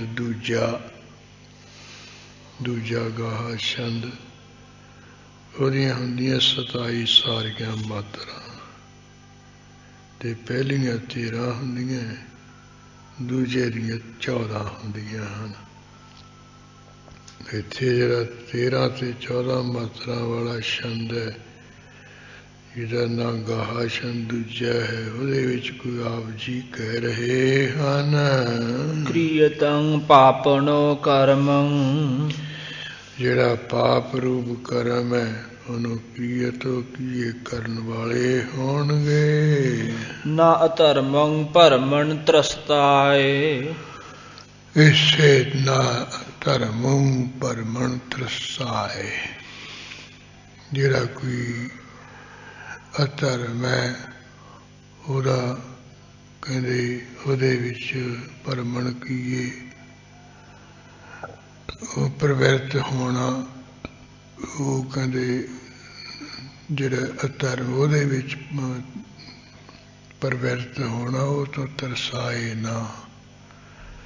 ਜਿਹੜੀ ਧਰਮ ਵਿੱਚ ਪ੍ਰਵਿਰਤ ਹੋਣ ਵੱਲੋਂ ਬਿਲਕੁਲ, ਪਾਪ ਵਿੱਚ ਪ੍ਰਵਿਰਤ ਹੋਣ ਵੱਲੋਂ ਬਿਲਕੁਲ ਨਹੀਂ ਤਰਸਾਏ। ਕਿ ਡਰਨਗੇ ਨਾ ਤਰਸਾਏ, ਨਹੀਂ ਡਰਨਗੇ ਧਰਮ ਵੱਲੋਂ। ਕਰਮ ਕਰਮਾ ਕ੍ਰਿਤੰ। ਜਿਹੜਾ ਖੋਟਾ ਕਰਮ ਹੈ ਉਹ ਕਰਮ ਆਕਿਰਤ ਬਣ ਜਾਏਗਾ। ਆਕਿਰਤ ਨੂੰ ਸਰੂਪ ਦਾ ਹੁੰਦਾ ਹੈ। ਕਹਿੰਦੇ ਜਿਹੜਾ ਖੋਟਾ ਕਰਮ ਹੈ ਉਹਦਾ ਕਰਮ ਦਾ ਸਰੂਪ ਹੀ ਹੋਣਗੇ। ਯਾਨੀ ਖੋਟਾ ਕਰਮ ਕੋਈ ਵੱਖਰਾ ਨਹੀਂ, ਖੋਟੇ ਕਰਮ ਕਰਨ ਵਾਲਾ ਕੋਈ ਵੱਖਰਾ ਨਹੀਂ ਰਹੇਗਾ। ਜਿਹੜਾ ਖੋਟਾ ਕਰਮ ਉਸ ਕਰਮ ਦਾ ਰੂਪ ਹੀ ਹੋਣਗੇ। ਕਲਯੁਗੀ ਲੋਕ ਨਾ ਦੇਵ ਲੋਕੇਨ ਪ੍ਰਾਪਤ ਹੈ। ਫਿਰ ਜਿਹੜਾ ਦੇਵ ਲੋਕ ਹੈ ਉਹਨੂੰ ਨਹੀਂ ਉਹ ਪ੍ਰਾਪਤ ਕਰਨਗੇ, ਸਵਰਗ ਵਿੱਚ ਨਹੀਂ ਜਾਣਗੇ, ਸਿੱਧੇ ਨਰਕ ਗਾਮੀ ਹੋਣਗੇ। ਰਤਿਅੰ ਅਰਥ ਆਨਰਥੰ। ਇਸ ਤਰ੍ਹਾਂ ਜਿਹੜਾ ਅਰਥ ਕੀ ਇਹ ਧਨ ਹੈ ਤੇ ਅਨਰਥੋਂ ਕੀ ਅਨਰਥ ਹੈ, ਪੱਧਰ ਹੈ, ਜ਼ੁਲਮ ਹੈ, ਇਹਦੇ ਨਾਲ ਅਰਥੋਂ ਕੀ ਇਹ ਪਿਆਰ ਕਰਨਗੇ। ਧਨ ਨਾਲ ਪਿਆਰ ਕਰਨਗੇ, ਜ਼ੁਲਮ ਨਾਲ ਪ੍ਰੇਮ ਪਿਆਰ ਹੋਵੇਗਾ। ਅਰਥ ਅਰਥੰ ਨਾ ਬੁਝਿਆਮ। ਅਰਥ ਕੀ ਹੈ ਜਿਹੜੀ ਧਨ ਦੀ, ਅਰਥ ਕੀ ਹੈ ਵਾਸ਼ਨਾ, ਇੱਛਾ, ਖਾਹਿਸ਼ ਹੈ, ਉਹ ਕਿਸੇ ਦੀ ਵੀ ਕਹਿੰਦੇ ਬੁਝਿਆਉ ਕਿ ਬੁਝੇਗੀ ਨਹੀਂ, ਸ਼ਾਂਤ ਨਹੀਂ ਹੋਏਗੀ। ਮਾਇਆ ਦੀ ਤ੍ਰਿਸ਼ਨਾ ਵਾਲੇ, ਚਾਹਨਾ ਵਾਲੇ ਹੋਣਗੇ। ਜਿਵੇਂ ਤ੍ਰਿਸ਼ਨਾ ਬਿਰਲੇ ਹੀ ਕੀ ਬੁਝੀ ਰੇ, ਕੋੜ ਜੋਰੇ ਲਾਖ ਕਰੋਰੇ, ਮਨ ਨਾ ਹੋਰੇ, ਪਰਾ ਪਰਾ ਕੀ ਲੁਝੀ ਰੇ, ਸਹਿਸ ਕਟੇ ਲੱਖ ਉੜਤ ਆਵੇ, ਤ੍ਰਿਪਤ ਨਾ ਆਵੇ, ਮਾਇਆ ਪਾਛਾ ਪਾਵੇ। ਉਹ ਧੰਦੀ ਜਿਹੜੀ ਅਰਥ ਖਾਸ ਇੱਛਾ ਹੈ ਉਹ ਨਹੀਂ ਬੁਝੇਗੀ, ਨਹੀਂ ਸ਼ਾਂਤ ਹੋਵੇਗੀ। ਅਰਬਾਂ ਖਰਬਾਂ ਦੇ ਮਾਲਕ ਹੋ ਕੇ ਵੀ ਮਰਗੇ ਮਰਗੇ ਹੀ ਕਰਨਗੇ। ਨਾ ਪਰ ਹਰਖ ਬਰਖਣੰ ਧੰਨੰ। ਭਾਵੇਂ ਧਨ ਦੀ ਬਾਰਿਸ਼ ਵੀ ਕੋਈ ਕਰ ਦੇਵੇ, ਯਾਨੀ ਇੱਧਰੋਂ ਵੀ ਮਾਇਆ ਇੱਧਰੋਂ ਵੀ ਮਾਇਆ ਆ ਜਾਏ। ਜਿਵੇਂ ਹਰ ਪਾਸੇ ਤੋਂ ਮੀਂਹ ਪੈਂਦਾ ਹੁੰਦਾ, ਮੀਂਹ ਵਾਂਗੂ ਧਨ ਆ ਜਾਏ, ਬਾਰਿਸ਼ ਹੋ ਜਾਏ, ਪਰ ਫਿਰ ਵੀ ਕਹਿੰਦੇ ਨਾ ਪਰ ਹਰਖਣ, ਕੋਈ ਪ੍ਰਸੰਨਤਾ ਨਹੀਂ ਹੋਵੇਗੀ। ਜਿਵੇਂ ਇੱਥੇ ਉਹ ਸ੍ਰੀ ਅੰਮ੍ਰਿਤਸਰ ਸਾਹਿਬ ਮੰਜੀ ਸਾਹਿਬ ਸੰਤ ਸਿੰਘ ਮਸ਼ਕੀਨ ਇੱਕ ਵਾਰੀ ਬੰਬੇ ਦੀ ਕਿਸੇ ਦੀ ਗੱਲ ਸੁਣਾਉਂਦਾ ਸੀ, ਠੇਕੇਦਾਰ ਦੀ। ਉਹ ਕਹਿੰਦਾ ਸੀ ਵੀ ਉਹ ਮੈਂ ਪ੍ਰਸ਼ਾਦਾ ਛਕਣ ਲਈ ਜਾ ਰਿਹਾ ਸੀ ਕਿਤੇ ਘਰੇ, ਰਸਤੇ ਵਿੱਚ ਕੋਈ ਸ਼ਾਹੂਕਾਰ ਹਾਲ ਦੁਹਾਈ ਮਚਾਵੇ। ਚਲੋ ਕਹਿੰਦੇ ਉਹ ਮੈਂ ਹਾਲ ਦੁਹਾਈ ਜੀ ਮਚਾਉਂਦਾ ਸੁਣ ਕੇ ਲੰਘ ਗਿਆ ਵੀ ਆਉਂਦਿਆਂ ਹੋਇਆ ਗੱਲ ਕਰੂੰਗਾ ਵੀ ਕੀ ਗੱਲ ਹੈ। ਪ੍ਰਸ਼ਾਦਾ ਪਾਣੀ ਕਦੇ ਮੈਂ ਛਕ ਕੇ ਆਇਆ, ਜਦੋਂ ਫਿਰ ਉਹ ਹਾਲ ਦੁਹਾਈ ਮਚਾਵੇ ਮੈਂ ਕਹਿੰਦੇ ਚਲਿਆ ਗਿਆ। ਹੋਰ ਜਿਹੜੀ ਘਰ ਵਾਲੀ ਸਿਆਣੀ ਕੋਲ ਬੈਠੀ ਹੈ, ਉਹਨੂੰ ਉਹ ਕੁਝ ਕਹੇ ਸੁਣੇ, ਉਹ ਫਿਰ ਉੱਚੀ ਉੱਚੀ ਪੁਕਾਰਾਂ ਕਰਿਆ, ਮਾਏ ਮਾਰਿਆ ਗਿਆ, ਲੁੱਟਿਆ ਗਿਆ, ਪੁੱਟਿਆ ਗਿਆ। ਮੈਂ ਉਹਨੂੰ ਪੁੱਛ ਲਾ ਸਿਆਣੀ ਨੇ ਵੀ ਗੱਲ ਕੀ ਹੈ। ਉਹ ਕਹਿੰਦੀ ਮਹਾਰਾਜ ਕੀ ਦੱਸੀਏ, ਦੱਸਣ ਵਾਲੀ ਗੱਲ ਹੀ ਨਹੀਂ ਹੈ। ਕਹਿੰਦੇ ਸਾਹਿਬ ਹੀ ਕਹਿੰਦੇ ਮਹਾਰਾਜ ਜਿਹੜਾ ਮੇਰੇ ਘਰ ਵਾਲਾ ਇਹ ਠੇਕਿਆਂ ਠੁਕਿਆਂ ਦਾ ਕੰਮ ਕਰਦਾ, ਠੇਕੇ ਲੈਂਦਾ ਹੈ। ਕਹਿੰਦੇ ਇਹਨੇ 6 ਕਰੋੜ ਦਾ ਕੋਈ ਠੇਕਾ ਲਿਆ ਸੀ, ਇਹਦਾ ਅਨੁਮਾਨ ਸੀ ਵੀ ਉਹਦੇ ਵਿੱਚੋਂ ਮੈਨੂੰ 4 ਲੱਖ ਰੁਪਈਆ ਬਚ ਜਾਏਗਾ, 2 ਲੱਖ ਜਾਊਗਾ, ਵੀ 4 ਲੱਖ ਬਚੂਗਾ, ਅਨੁਮਾਨ ਸੀ। ਕਹਿੰਦੇ ਫੇਰ ਕਹਿੰਦੇ ਅਨੁਮਾਨ ਅਨੁਸਾਰ 4 ਲੱਖ ਨਹੀਂ ਬਚਿਆ, ਇਹਨੂੰ 2 ਲੱਖ ਬਚਿਆ। ਇਹ ਕਹਿੰਦਾ ਹੁਣ 2 ਲੱਖ ਦਾ ਘਾਟਾ ਪੈ ਗਿਆ, ਮਰ ਗਿਆ ਲੁੱਟੀ। ਇਹ ਜਾ ਵੀ ਲੈਣਾ। ਇਹ ਕਲਯੁਗ ਦੇ ਵਿੱਚ ਲੋਕ ਵੀ ਇਹੋ ਜਿਹੇ ਹੋ ਜਾਣਗੇ, ਧੰਦੇ ਭਾਵੇਂ ਹਰ ਪਾਸੇ ਤੋਂ ਬਰਤ ਹੋ ਜਾਏ, ਪਰ ਫਿਰ ਵੀ ਪ੍ਰਸੰਨਤਾ ਨਹੀਂ ਹੋਏ, ਫਿਰ ਵੀ ਹਾਲ ਦੁਹਾਈ ਮਚਾਉਣਗੇ ਕਾਰੂ ਬਾਬੇ ਵਾਂਗੂ। ਚਿਤੰ ਬਸਿਯੰ ਵਿਰਾਟਕੰ। ਚਿੱਤ ਵਿੱਚ ਜਿਹੜੀ ਬਸਿਓ ਕੀ ਬਸੇਗੀ, ਇਹ ਕੌਡੀ ਰੂਪ ਜਿਹੜੀ ਮਾਇਆ ਹੈ। ਕੌਡੀ ਕੌਡੀ ਜੋਰ ਕੈ ਜੋਰੇ ਜਾ, ਲਾਖ ਕਰੋੜ ਚਲਤੀ ਮਾਰਨਾ ਕਸ਼ਮੀ ਹੋ। ਉਹ ਮਾਇਆ ਰੂਪੀ ਕੌਡੀ ਜਿਹੜੀ ਚਿੱਤ ਵਿੱਚ ਬਸੇਗੀ, ਮਾਇਆ ਲਈ ਹਾਈ ਦੁਹਾਲ ਮਚਾਉਣਗੇ ਲੋਕ। ਵਾਤਵੰ ਮਧਯੰ ਕੁਨਾਰੰ। ਇਸੇ ਤਰ੍ਹਾਂ ਜਿਹੜੀ ਖੋਟੀ ਨਾਰ ਹੈ, ਭੈੜੀ ਤ੍ਰੀਮਤ ਹੈ, ਇਹਦੇ ਵਿੱਚ ਮਤਿਓ ਕੀ ਮਸਤ ਹੋਣਗੇ ਤੇ ਮਦਿਆਂ ਹੰਕਾਰ ਵਿੱਚ ਮਸਤ ਹੋਣਗੇ, ਕੁਨਾਰ ਵਿੱਚ ਮਸਤ ਹੋਣਗੇ। ਜਾਂ ਕੁਨਾਰੋਂ ਜਿਹੜਾ ਕੋਈ ਖੋਟੀ ਉਤਨੀ ਉਹਦੇ ਨਾਲ ਮਾਤਮੋ ਮਤਿਆਂ ਕੇ ਵਿਸ਼ੇ ਭੋਗ ਕਰਨਗੇ। ਅਨਰਤੰ ਧਰਮਣੋ ਤ੍ਰਿਆਏ, ਅਨਰਤੋਂ ਕੇ ਤਿਆਗ ਕਰਕੇ ਜਿਹੜੀ ਧਰਮ ਤ੍ਰਿਆਏ ਕੀ ਧਰਮ ਪਤਨੀ ਹੈ, ਜਿਹੜੀ ਆ ਲੋਕਾਂ ਨੂੰ ਲਿਜਾ ਲਿਜਾ ਕੇ ਘਰ ਵਿੱਚ ਵਿਆਹ ਕੇ ਲਿਆਂਦੀ ਹੈ ਨਾ, ਉਹਨੂੰ ਛੱਡ ਛੁੱਡ ਕੇ ਕੁਨਾਰ ਨਾਲ ਕਹਿੰਦੇ ਖੇ ਖਾਣਗੇ। ਕੁਕਰਮਣੋ ਕਥਤੰ ਬਦਤੰ, ਜਿਹੜੇ ਖੋਟੇ ਕਰਮ ਹੈ ਉਹਨਾਂ ਦਾ ਕਥਨ ਕਰਿਆ ਕਰਨਗੇ। ਜਿਹੜੇ ਕੋਈ ਮਾੜੇ ਕਰਮ ਹੈ ਉਹਨਾਂ ਦਾ ਮਹਿਮਾ ਵਡਿਆਈ ਕਰਿਆ ਕਰਨਗੇ ਵੀ ਅਸੀਂ ਤਾਂ ਜੇ ਚੰਗਾ ਕੋਈ ਕੰਮ ਕਰੀਏ ਸਾਡਾ ਤਾਂ ਨੁਕਸਾਨ ਹੁੰਦਾ ਹੈ, ਅਸੀਂ ਇਹ ਮਾੜੇ ਤੋਂ ਮਾੜਾ ਕੰਮ ਕਰਦੇ ਪੁੱਠਾ ਕਰਦੇ ਚੜ੍ਹਦੀ ਕਲਾ ਹੁੰਦੀ ਹੈ। ਉਹ ਕਹਿੰਦੇ ਖੋਟੇ ਕਰਮਾਂ ਦਾ ਕਥਨ ਕਰਿਆ ਕਰਨਗੇ, ਖੋਟੇ ਕਰਮਾਂ ਦੀ ਉਸਤਤੀ ਕਰਿਆ ਕਰਨਗੇ। ਹਾਂ ਵਰਤੋਂ ਲੱਜਣੰ ਤਜਨੰ ਨਰੰ, ਇਸੇ ਤਰ੍ਹਾਂ ਜਿਹੜਾ ਕੋਈ ਪੁਰਸ਼ ਹੈ ਲੱਜਿਆ ਨੂੰ ਛੱਡ ਕੇ ਮੂੰਹ ਤੋਂ ਇਸ ਤਰ੍ਹਾਂ ਕਹਿੰਦੇ ਜਿਹੜੇ ਖੋਟੇ ਕਰਮ ਹੈ ਉਹਨਾਂ ਦਾ ਕਥਨ ਕਰਿਆ, ਬੁਰੇ ਕਰਮਾਂ ਦੀ ਮਹਿਮਾ ਕਰਿਆ ਕਰਨਗੇ।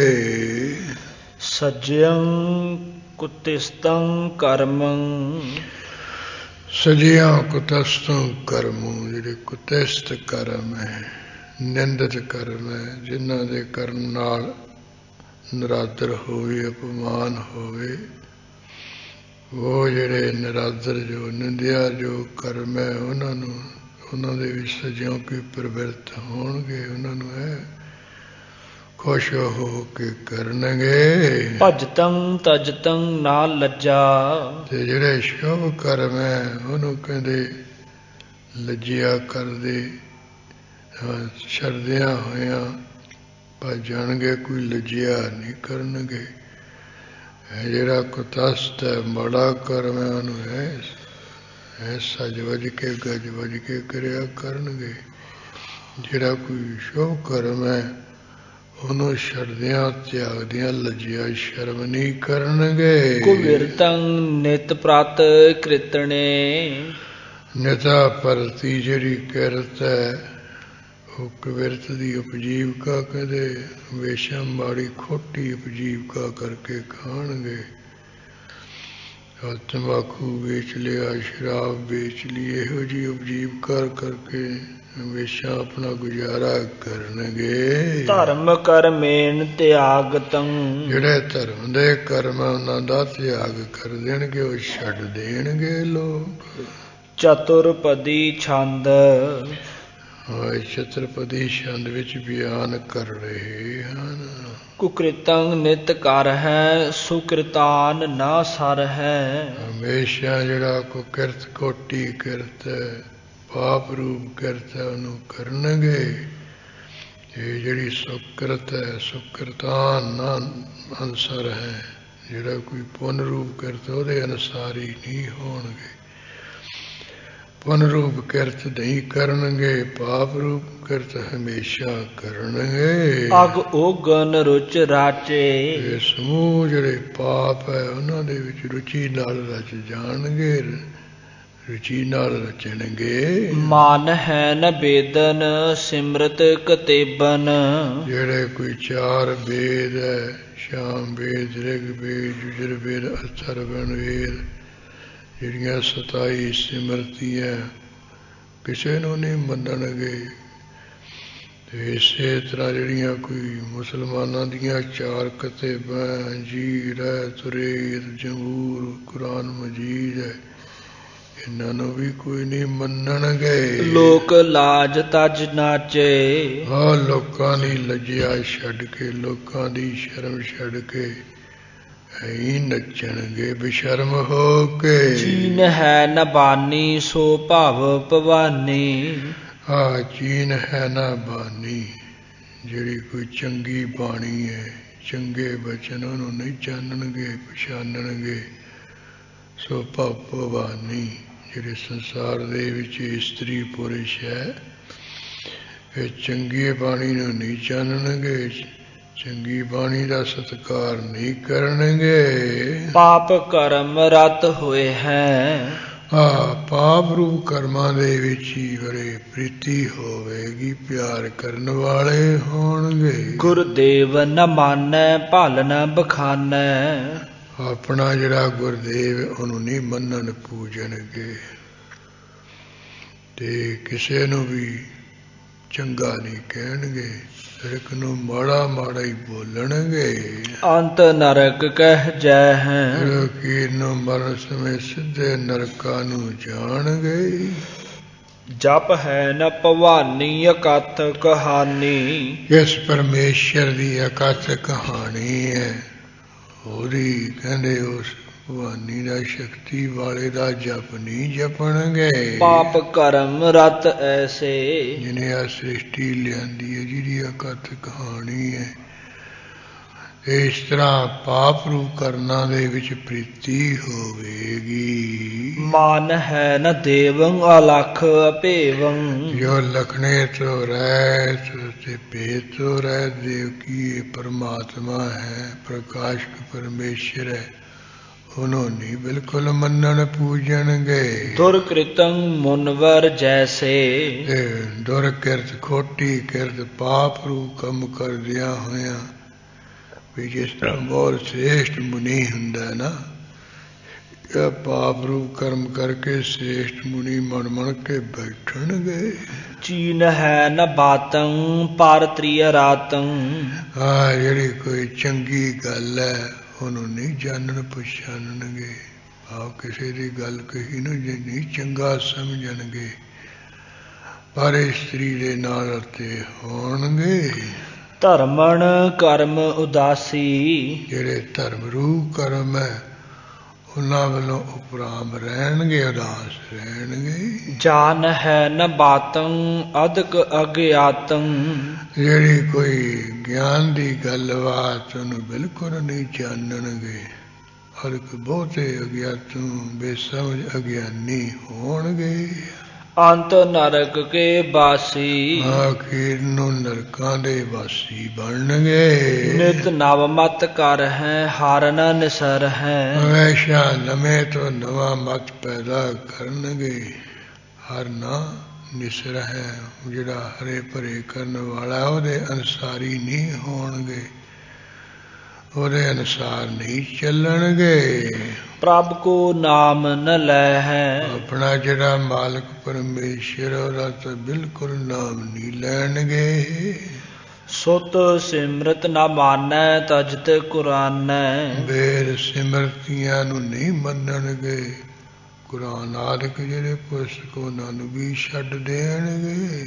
ਔਰ ਹੀ ਪੈਡ ਬਤੈ ਹੈ। ਹੋਰ ਜਿਹੜਾ ਗਲਤ ਜਾ ਰਸਤਾ ਉਹਦਾ ਕਥਨ ਕਰਨਗੇ ਵੀ ਇਹ ਸਹੀ ਰਸਤਾ ਹੈ ਅਸਲੀ। ਪਰ ਤ੍ਰਿਯ ਰਸ ਰਾਚੇ ਸਤ ਕੇ ਕਾਚੇ। ਪਰ ਤ੍ਰੀ ਦੇ ਰਸ ਵਿੱਚ ਰਾਜਾਣਗੇ, ਜਸ ਦੇ ਤਾਂ ਬਿਲਕੁਲ ਕੱਚੇ ਹੋਣਗੇ। ਨਿਜ ਤ੍ਰਿਯ ਗਮਨ ਨ ਕਰ ਹੈ। ਆਪਣੀ ਜਿਹੜੀ ਧਰਮ ਪਤਨੀ ਉਹਦੇ ਨਾਲ ਕੋਈ ਸੰਬੰਧ ਨਹੀਂ ਕਰਨਗੇ। ਮਾਨ ਹੈ ਨ ਏਕੰ ਪੂਜ ਅਨੇਕੰ। ਜਿਹੜਾ ਇੱਕ ਪਰਮੇਸ਼ਰ ਹੈ ਉਹਨੂੰ ਨਹੀਂ ਮੰਨਣਗੇ, ਹੋਰ ਅਨੇਕਾਂ ਨੂੰ ਪੂਜਣਗੇ, ਹੋਰ ਅਨੇਕਾਂ ਦੀ ਪੂਜਾ ਕਰਨਗੇ। ਅੰਤ ਨਰਕ ਮਹਿ ਪਰ ਹੈ। ਆਖੀਰ ਨੂੰ ਫਿਰ ਨਰਕਾਂ ਦੇ ਵਿੱਚ ਜਾ ਪੈਣਗੇ, ਜਾ ਡਿੱਗਣਗੇ। ਪਾਹਣ ਪੂਜੈ ਹੈ ਏਕ ਨ ਧਿਐ ਹੈ। ਇੱਕ ਦਾ ਧਿਆਨ ਨਹੀਂ ਕਰਨਗੇ ਤੇ ਪੱਥਰਾਂ ਦੀ ਪੂਜਾ ਕਰਨਗੇ, ਪੱਥਰ ਪੂਜ ਬਣਨਗੇ। ਮਤ ਕੇ ਅਦਕ ਅਧੇਰਾ। ਬੁੱਧੀ ਦੇ ਅੰਦਰ ਤਾਂ ਬਹੁਤਾ ਗਿਆਨ ਦਾ ਹਨੇਰਾ ਹੀ ਹੋਵੇਗਾ। ਅੰਮ੍ਰਿਤ ਕਹੁ ਤਜ ਹੈ ਬਿਖ ਕਹੁ ਭਜ ਹੈ। ਜਿਹੜਾ ਵਾਹਿਗੁਰੂ ਦਾ ਨਾਮ ਅੰਮ੍ਰਿਤ ਹੈ ਉਹਨੂੰ ਜਿਹੜਾ ਜਪਣਾ ਛਕਣਾ ਹੀ ਛੱਡ ਦੇਣਗੇ। ਜਿਹੜੀ ਪਿਓ ਹੈ, ਜ਼ਹਿਰੀਲੀ ਸ਼ਰਾਬ ਹੈ, ਤੰਬਾਕੂ ਹੈ, ਇਹਦਾ ਬੜਾ ਸੇਵਨ ਕਰਨਗੇ। ਸਾਜ ਹੈ ਕਹਿ ਸਵੇਰਾ, ਜਿਹੜੀ ਸ਼ਾਮ ਆ ਉਸ ਨੂੰ ਸਵੇਰਾ ਕਿਹਾ ਕਰਨਗੇ, ਜਿਹੜੀ ਸਵੇਰ ਆ ਉਹਨੂੰ ਸ਼ਾਮ ਕਿਹਾ ਕਰਨਗੇ। ਭਾਵ ਪੁੱਠਾ ਬੋਲਿਆ ਕਰਨਗੇ ਵੀ ਤੂੰ ਨਹੀਂ ਸਹੀ ਕਹਿ ਰਿਹਾ, ਸ਼ਾਮ ਨਹੀਂ ਹੈ ਸਵੇਰਾ ਹੈ। ਫੂਕਟ ਧਰਮਣ ਰਤ ਕੁਕ੍ਰਿਤੰ ਕੁਕ੍ਰਿਤੰ, ਹਾਂ ਫੋਕਟ ਧਰਮਣ ਰਤ ਕੁਕ੍ਰਿਤ ਬਿਨਾ ਮਤ। ਹਾਂ ਇਸ ਤਰ੍ਹਾਂ ਕਹਿੰਦੇ ਜਿਹੜਾ ਫੋਕਾ ਨਿਸਬਲ ਧਰਮ ਹੈ ਉਹਦੇ ਵਿੱਚ ਪ੍ਰੀਤੀ ਹੋਏਗੀ, ਜਿਹਦੇ ਵਿੱਚ ਕੁਝ ਨਹੀਂ ਫਲ ਮਿਲਣਾ, ਕੁਝ ਨਹੀਂ ਹਾਸਲ ਹੋਣਾ, ਉਹ ਧਰਮ ਵਿੱਚ ਪ੍ਰੀਤੀ ਹੋਊਗੀ। ਜਿਵੇਂ ਅੱਜ ਜੈਨੀ ਹੈ, ਘਰਾਂ ਵਿੱਚ ਝੂਠਾ ਮੰਗ ਕੇ ਖਾਂਦੇ, ਇਸ਼ਨਾਨ ਨਹੀਂ ਕਰਦੇ, ਜੀ ਨਾ ਮਰ ਜੇ ਹੱਸਿਆ ਨਾ ਹੋ ਜੇ, ਤੇ ਪੈਰ ਤੋਂ ਜੁੱਤਾ ਜਲਾ ਕੇ ਪਸ਼ੂਆਂ ਨੂੰ ਡੰਗਰਾਂ ਨੂੰ ਫਿਰੀ ਜਾਂਦੇ। ਹਾਂ ਫੋਲ ਫਦੀਹਤ ਮੂੰਹ ਲੈਣ ਪੜਾਸਾ, ਜਿਹੜੀ ਗੰਦਗੀ ਹੈ ਉਹ ਡੱਕੇ ਨਾਲ ਫੋੜ ਕੇ ਉਹਦੀ ਹਵਾੜ ਜੀ ਲੈਂਦੇ ਆ, ਕਹਿੰਦੇ ਇਹਦੇ ਵਿੱਚ ਨਾ ਕਿਤੇ ਜੀ ਮਰ ਜਾਣ, ਇਸ ਕਰਕੇ ਵੀ ਫਿਰ ਜੀ ਮਰ ਗਏ ਤਾਂ ਪਾਪ ਲੱਗੂਗਾ। ਹਾਂ ਇਸ ਤਰ੍ਹਾਂ ਕਹਿੰਦੇ ਉਹ ਧਰਮ ਦੇ ਜਿਹਦਾ ਕੋਈ ਫਲ ਫੁੱਲ ਨਹੀਂ ਉਹਦੇ ਵਿੱਚ ਪ੍ਰੀਤੀ ਕਰਨਗੇ।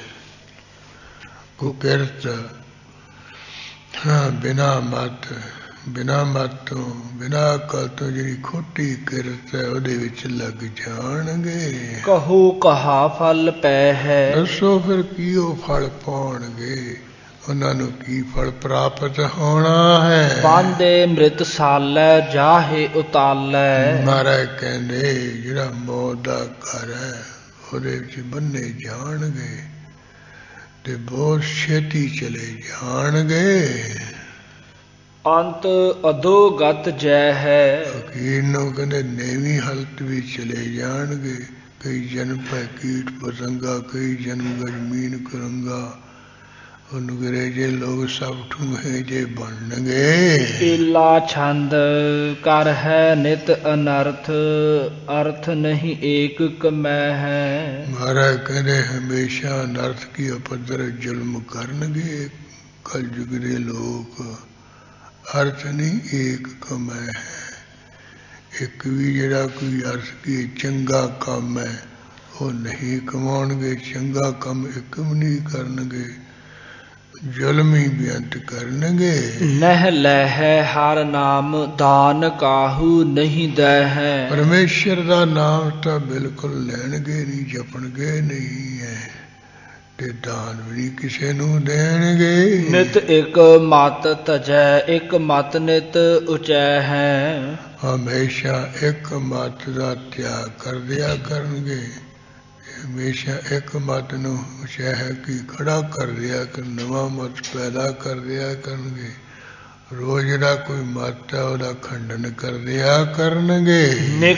ਨਿਤ ਇੱਕ ਮਤ ਮਿਟੈ ਉਠੈ ਹੈ, ਨਿਤ ਇੱਕ ਮਤ। ਮਹਾਰਾਜ ਕਹਿੰਦੇ ਇੱਕ ਮਤ ਜਿਹੜਾ ਹਮੇਸ਼ਾ ਰੋਜ਼ ਦਾ ਰੋਜ਼ ਮਿਟ ਜਾਏ, ਖਤਮ ਹੋ ਜਾਇਆ ਕਰੇ, ਰੋਜ਼ ਦੀ ਰੋਜ਼ ਇੱਕ ਮਤ ਨਵਾਂ ਕਦੇ ਉੱਠ ਖੜਿਆ ਕਰੇਗਾ। ਧਰਮ ਕਰਮ ਰਹਿ ਗਇਓ ਭਈ ਬਸੁਦਾ ਔਰੈ ਗਤ, ਹਾਂ ਧਰਮ ਦਾ ਕਰਮ ਜਿਹੜਾ ਰਹਿ ਗਿਆ ਹੈ, ਧਰਤੀ ਜੀਵਾਂ ਦੀ ਹੋਰ ਤਰ੍ਹਾਂ ਦੀ ਹਾਲਤ ਹੋ ਗਈ ਹੈ, ਉੱਠੇ ਪਾਸੇ ਚੱਲ ਪਏ ਹਨ। ਭਰਮ ਧਰਮ ਕੋ ਗਇਓ ਪਾਪ ਪ੍ਰਚੁਰਿਓ ਜਹਾਂ ਤਹਿ, ਜਿਹੜਾ ਧਰਮ ਹੈ ਉਹਦਾ ਭਰਮ ਹੀ ਚਲਿਆ ਗਈ, ਧਰਮ ਵੀ ਕੋਈ ਹੁੰਦਾ ਹੈ।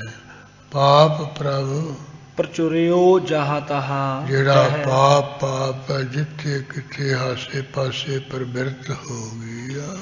ਸ੍ਰੇਸ਼ਟ ਇਸ਼ਟ ਤਜ ਦੀਨ ਕਰਤ ਆਰਿਸ਼ਟ ਪੋਸ਼ਟ ਸਭ, ਸ੍ਰੇਸ਼ਟੀ ਨੇ ਦੁਨੀਆ ਨੇ ਜਿਹੜਾ ਆਪਣਾ ਇਸ਼ਟ ਹੈ ਗੁਰੂ ਪੀਰਾਂ ਨੂੰ ਛੱਡ ਦਿੱਤਾ ਹੈ। ਕਰਤ ਅਰਿਸ਼ਟ ਪੁਸ਼ਟ ਸਭ, ਜਿਹੜੇ ਕੋਈ ਅਰਿਸ਼ਟ ਹੈ ਬੈਰੀ ਹੈ ਉਹ ਕਾਮ ਕ੍ਰੋਧ ਉਹਨੂੰ ਬੜਾ ਮਜ਼ਬੂਤ ਕਰ ਰਿਸ਼ਟ ਪੁਸ਼ਟ ਕਰਨਗੇ ਸਾਰੇ।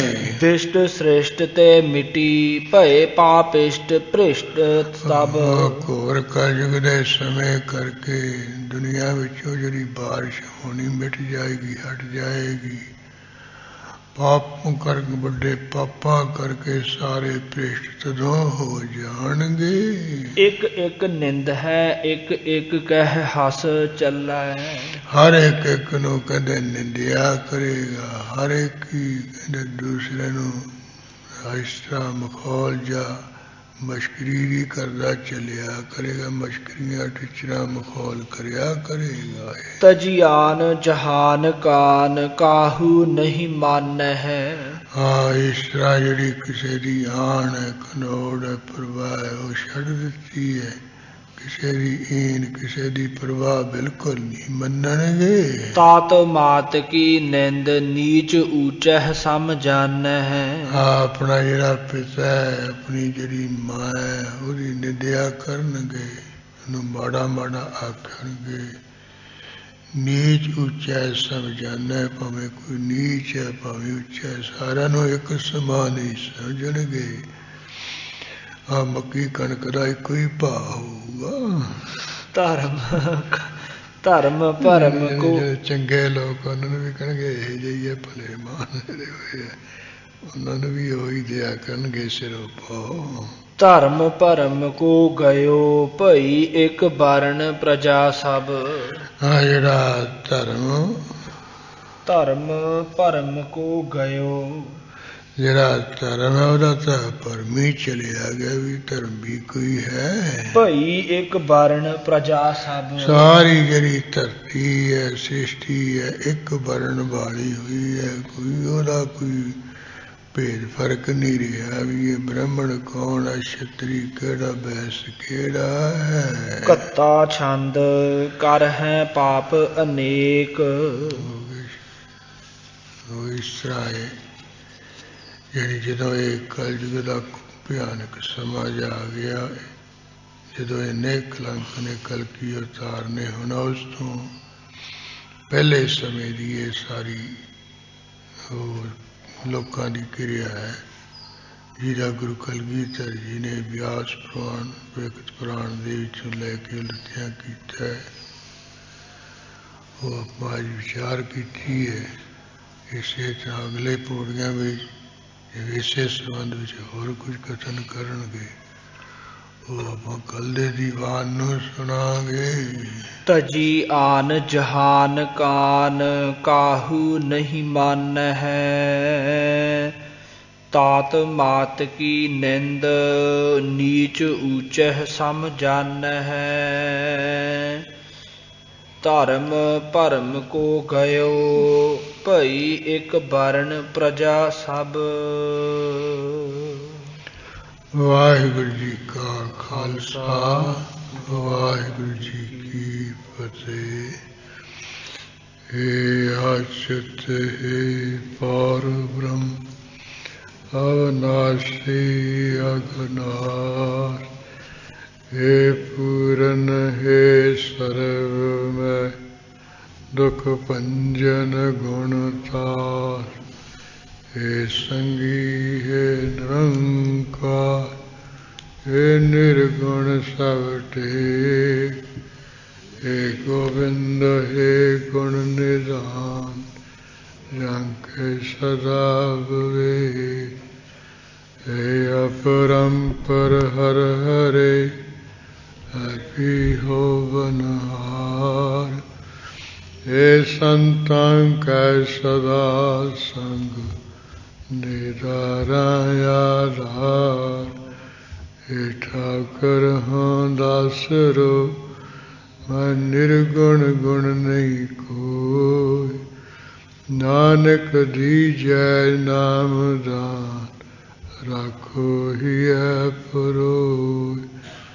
आए प्रभ शरणागति, कृपा निज दयाल। एक अखर हर मन वसत, नानक होत निहाल।